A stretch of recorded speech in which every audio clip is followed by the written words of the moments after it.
Mars. Oh, Uy, Mars. kumare. Ano yan? May dala kang labada. Pwede ba akong makigamit ng washing mo? Oh, no! Kunti lang naman. Sige, mauna ka na at susunod ako. Kasi Oo. ako maglalaba rin ako Panty at bra lang naman yan at saka isang kumot. Ha? Bakit? Yung washing machine yan, sira? Wala akong washing. Alam mo naman mahirap lang Yung ako. washing machine? Pag nag-uulan. Pag nag-ulan, pahiramin mo muna uli ako.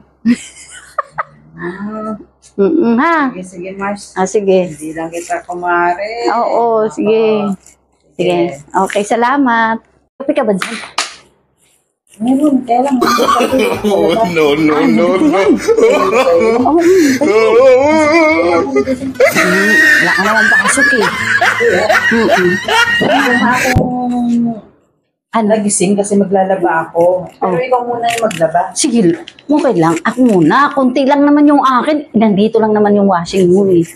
Ikuha kita ng ano, ha? Okay. Kasi akin yan eh, oh. Okay, sige. Wait lang ha, dyan ka lang ha. Okay. Wala ko na, pakapito ka. Marsa, ito na yung salamat. Ay, salamat. Parang aga mo atang nagising. Maglalaba nga kasi ko. Paunahin mo na lang ako. Uy, maupo ka na dyan. Oo na ka na. May pandesal ka. Nakagatang ko na to. Okay lang, sige.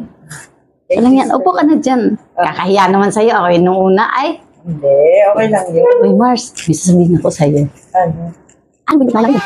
Yung abi na ng bahay, ang kasama na dalaga. Tapos na parang naantay mo na yung nani niya. Ngayon, hindi na malabas sa beses ko ng Mars. Ano na lang? Nag-drag na siya ng mga gabi. Hindi na mga kailangan. Hindi na sa loob. Ay, sana naman, balik. Ano na lang sa tayo?